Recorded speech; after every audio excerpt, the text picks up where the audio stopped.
What's up, y'all? I'm coming to you all to sit and chat and just kind of talk. To put some oil on my scalp, what I used, it wouldn't be right of me if I didn't address the current situation.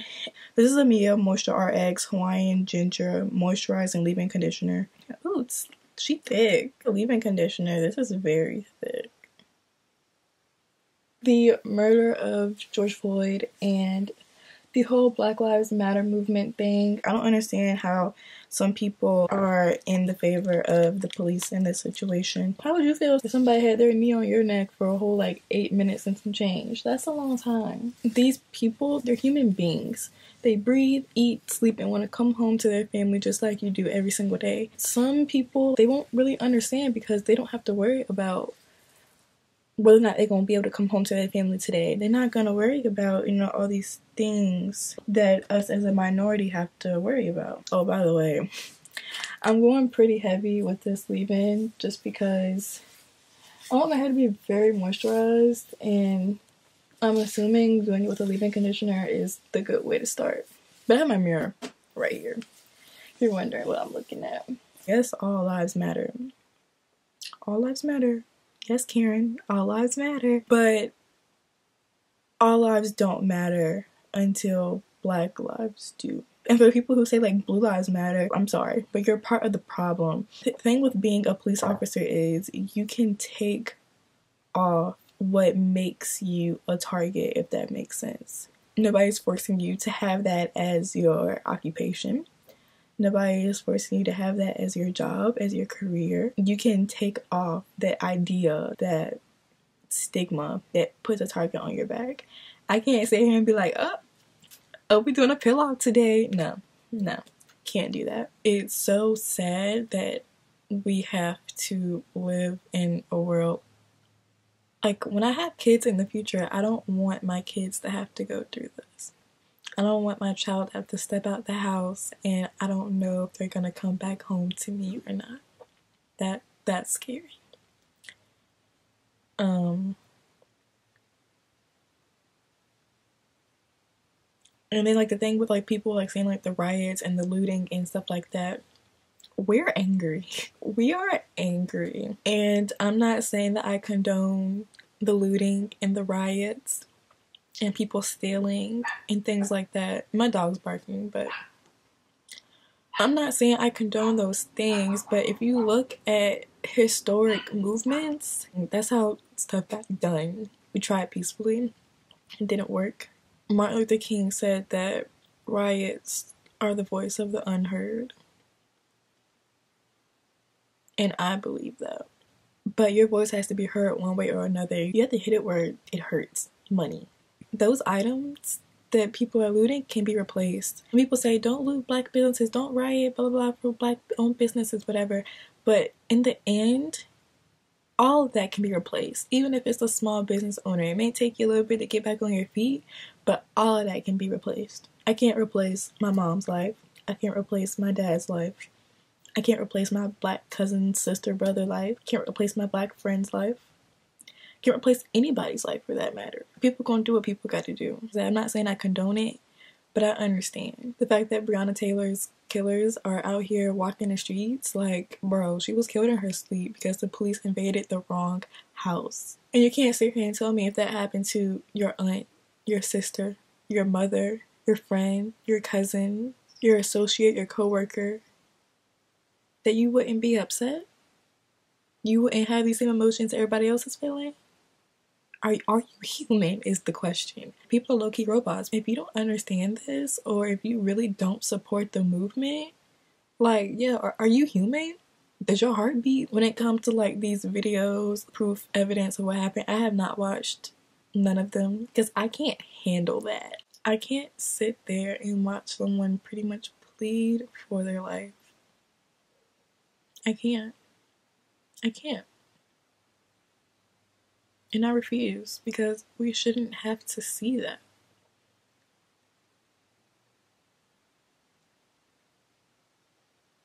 We shouldn't have to look at stuff like that. That sort of thing should not even happen. It's crazy. It's it's inhumane. There's so many people who have not been served justice. There's so many adults, so many teens, so many babies, children, these innocent, pure people. These innocent, pure souls just taken away from us in a second. I can't. Personally, when it comes to people touching my hair, this may seem very minor. Just as like an example, when it comes to moisturizing and styling, I spend an hour plus sitting here doing my hair.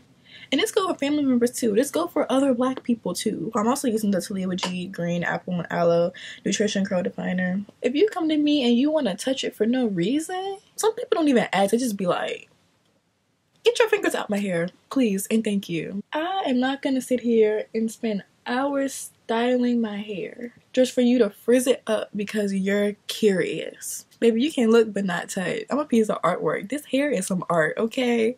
Stand back behind the red line and just watch his glory, because I'm not gonna sit here and have you just want to touch my hair out of curiosity. And people be asking me, oh, is that your real hair? I don't have long hair for black people. I'm not pretty to be black, not pretty to be a black girl. When it comes to like stereotypes of black people and stuff like that, in school, this academic year in the college, we had somebody coming in to review the classrooms and sit in for a second or whatever. But one of the boys who was a junior, we were all in like the cafe and he had a do-rag on. She didn't say it in this type of way. She was just like, please remove the headgear. Once we all went to our separate classes, I particularly had her class that day for my first class.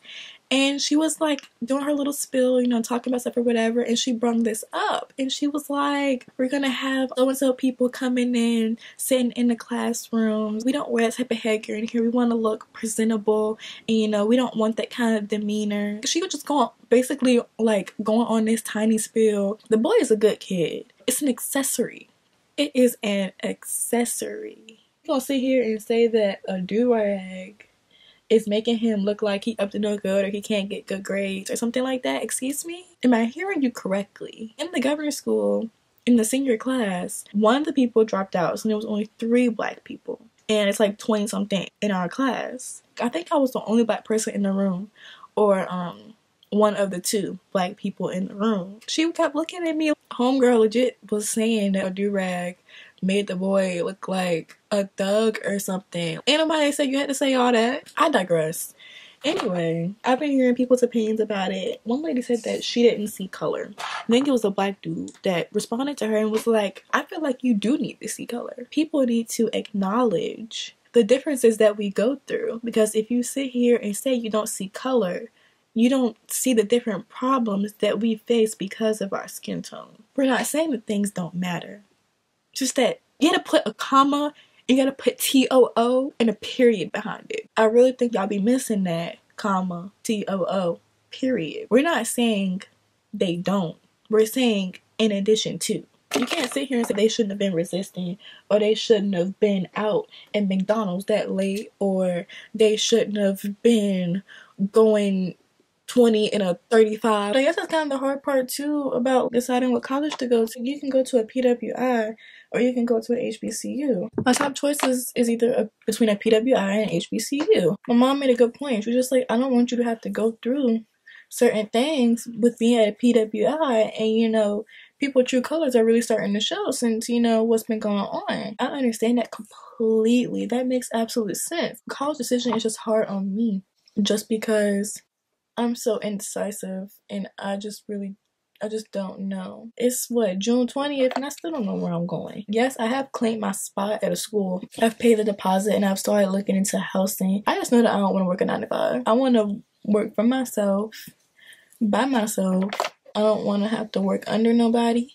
I want to be my own boss. I pretty much want to be an entrepreneur. I'm so interested in so many things, and I'm interested in so many different things. I don't think there's necessarily really a way that I can combine all of those. And I feel like being an entrepreneur is the only way. I'm interested in cooking. The kitchen is my happy place. I started to go for culinary, but then once I got accepted into Howard, I became indecisive all over again.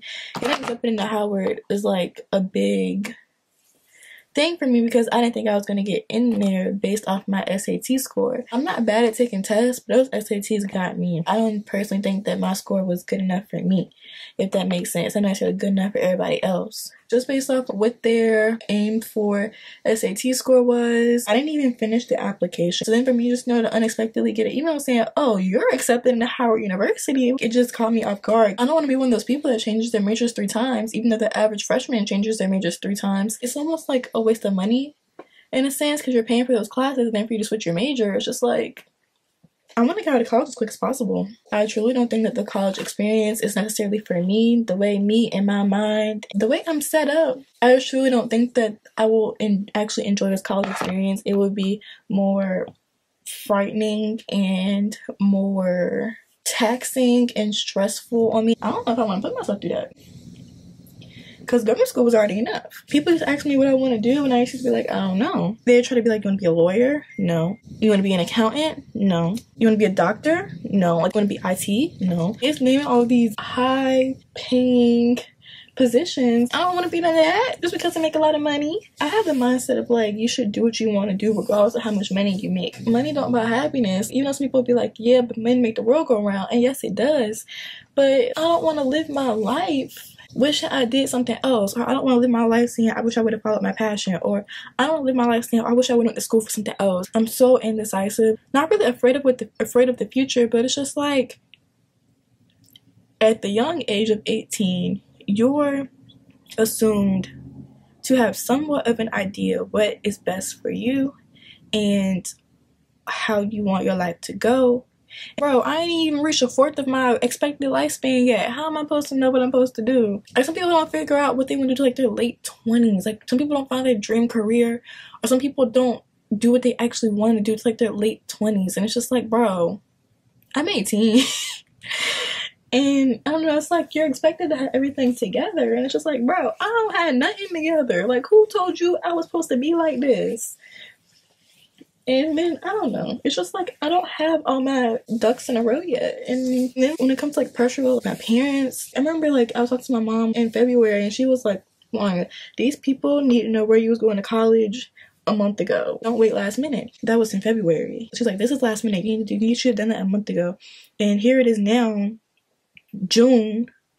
And she keeps saying, don't wait last minute, don't wait last minute. And like, I kind of like went off on her a little bit. And I was like, bro, you say this is last minute in February and it's June. I hate that feeling of constant pressure. I know I need to make a decision and I know I need to do something. And it's just like, I don't want people constantly asking me where I'm going to go or what I want to do. And I don't know, because it makes me feel some type of way. You get what I'm saying? And especially if the same people keep asking me, it just makes me feel a type of way. That is crazy because like my mom has instilled this in my head since I was in 8th grade. Going to college, picking a major. Like my mom had us picking majors in 8th grade. 8th grade. Not even in high school yet. 8th grade. And I understand that she got high expectations. These things parents expect and have standards for. And it's just like, I just feel some type of way about it. Looking back on it, how have I been thinking about this for 5 years? And I still don't know, if that makes sense. Let me tell you something. Nobody has told me that it's okay to not know. Nobody has told me that. Which I think is crazy. Like in my head, I'm gonna say that it's okay to not know. Even though I'm not really telling myself that, but like I would like to think that it's okay to not know. Like I'm expected to have my whole life planned out. I'm 18. I'm expected to know what's best for me. I don't know what's best for me. Like what? Turning 18 is low key like a scary thing. Especially when you get out of high school. It's like, bro, do you know how to sign a lease? Do you know how to pick a house?